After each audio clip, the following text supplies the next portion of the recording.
अब हम second chapter के टेक्स्ट योरसेल्फ के नेक्स्ट क्वेश्चन नंबर 5 करने वाले हैं। Ladies and gentleman, good morning, this is Rizan. चलिए शुरू करते हैं।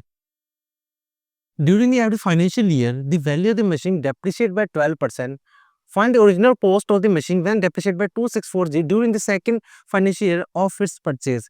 अच्छा, क्या कहते हैं? ड्यूरिंग एवरी फाइनेंशियल ईयर, हर एक फाइनेंशियल ईयर का मतलब होता है साल का आखिरी आखिरी दिन, बिल्कुल लास्ट लास्ट वाला साल का, बिल्कुल कुछ लास्ट लास्ट, बस साल खत्म होने वाला है। दी वैल्यू मशीन की मशीन की वैल्यू डेप्रिसिएशन में घट जानी, वैल्यू कम कितनी 12%, जितनी भी इतनी वैल्यू थी उससे 12% वो कम हो जाती है। Find the original cost of the machine depreciate by which depreciate by 2640 during the second financial year. अब कहते हैं कि ना, अब ओरिजिनल कॉस्ट बताओ कि जब दूसरे साल में कि वैल्यू कितनी कम होगी, इतनी कम होगी। अब बताओ कि कितने में खरीदा था, ओरिजिनल कॉस्ट बताओ। समझ आए यहाँ तक? ठीक है, नहीं था अब सम कर देते हो जाएगा। चलिए, सबसे पहले कुछ बातें जो ध्यान रखना पड़ेगा कि सबसे पहली वैल्यू पता, ओरिजिनल कॉस्ट पता नहीं पता, तो प्रिंसिपल हम क्या मान ले, एक्स मान लेते। ठीक है, पहले ईयर फर्स्ट ईयर बात करता हूँ, फर्स्ट ईयर की बात करते हैं हम। लो, प्रिंसिपल कितना है, एक्स। रेट कितना है, 12%। टाइम कितना है, 1 ईयर। लो, इंटरेस्ट का फॉर्मूला क्या था, P into R into T upon 100। कितना है आपका, X into 12 into 1 upon 100। Interest आ गया आपका 12x/100। मतलब जब भी बात डेप्रिशिएट की होती है ना, तो हमेशा अमाउंट में से वैल्यू कम हो जाती है। देखो, वैल्यू साल भर कम हो जाती है, वैल्यू तो माइनस ही होगा ना, ऐड तो होगा नहीं, जितनी वैल्यू ली थी उससे कम ही होगा। तो आपका आंसर आएगा प्रिंसिपल में से प्लस नहीं माइनस होगा। कितना माइनस होगा प्रिंसिपल में से, इंटरेस्ट माइनस होगा। कितना प्रिंसिपल आपका, एक्स माइनस 12x/100। कुछ नहीं था, 1 अमाउंट आ जाएगा आपका 100। चलो मैं कर देता हूँ, 100 - 12x।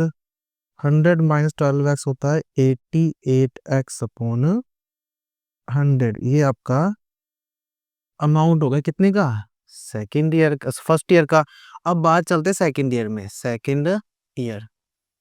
ऐसे ध्यान रखना कि भी वैल्यू हमेशा कम होती है, माइनस होता है जब भी बात डेप्रिशिएट की करे। चलो, अब सेकेंड ईयर में प्रिंसिपल तो पिछले साल का होता है 88x/100। टाइम कितना है, 1 ईयर ही तो है इसका सेकेंड ईयर में। और रेट कितना है आपका, वही 12%। लो, इंटरेस्ट का फॉर्मूला क्या है, 8। चलो, प्रिंसिपल वैल्यू लिख ही देता, प्रिंसिपल फॉर्मूला यही है। एक बार लिखे चल सकता है आपका, मैं लिख रहा हूँ। चलो, P into R into T upon 100। Interest for P कितना है, 88x/100 इंटू आर कितना है, 12 इंटू 1 अपॉन 100। देखो, ये जो दूसरा इंटरेस्ट है, ये वैल्यू इससे कम होगी। जितनी भी इसकी वैल्यू आएगी ना, मल्टीप्लाई नहीं करता है, क्यों नहीं करा, आपको समझ आना पड़ेगा कि जितनी भी दूसरे साल में वैल्यू कम हुई, यही होगा ना वैल्यू, जो भी अक्सर रहेगा यही इसमें से माइनस करेगा ना। वो कहते हैं सिर्फ डेप्रिशिएट बोला, सिर्फ डेप्रिशिएट कि इतना कम होगा बस। मतलब कि जो इसकी वैल्यू बिल्कुल ये रही, अकॉर्डिंग टू क्वेश्चन डेप्रिशिएट कितना कितना हुआ डेप्रिशिएट 2640, यही सेकंड ईयर में। पर हमारे हिसाब से ये डेप्रिशिएट हो रहा है, तो डेप्रिशिएट क्या हो रहा है, यही माइनस होगा ना, इंटरेस्ट ही माइनस, इसे डेप्रिशिएट बोलते, लो यही आ गया। तो आपका आ जाएगा 88x/12 इंटू 100 इक्वल टू 2640। ठीक है, ये एक्स इधर रख लेता हूँ, बाकी सब उधर ले जाता हूँ। X equal to 2640 into 100 upon 88 into 12। Cutting करता हूँ, मेरा तो ये चला जाएगा उसमें से। 11 8 से 88, 11 से 22, 4 से 44, 0 240। आपका आ जाएगा 8 1 से 8, 8 3 से 24, 0 3 1 से 3, 0 3 4 से 12। कटिंग कर लो, 4 1 से 4 4, 25 से 100। कितना बचा, एक्स कितना बचा आपका,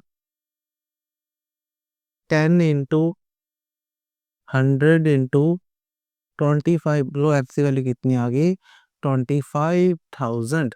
और ये एक्स क्या था हमारा ओरिजिनल प्राइस यही तो था। फाइंड द ओरिजिनल कॉस्ट, लो यही हमारा ओरिजिनल कॉस्ट आ गया, लिख दो, चाहे पी लिख दो चाहे ओरिजिनल कॉस्ट, बात एक ही है। दी ओरिजिनल कॉस्ट कितना था उसका, ओरिजिनल कॉस्ट 25,000 रुपीज उसका ओरिजिनल कॉस्ट था। बिल्कुल इतना सा सम है।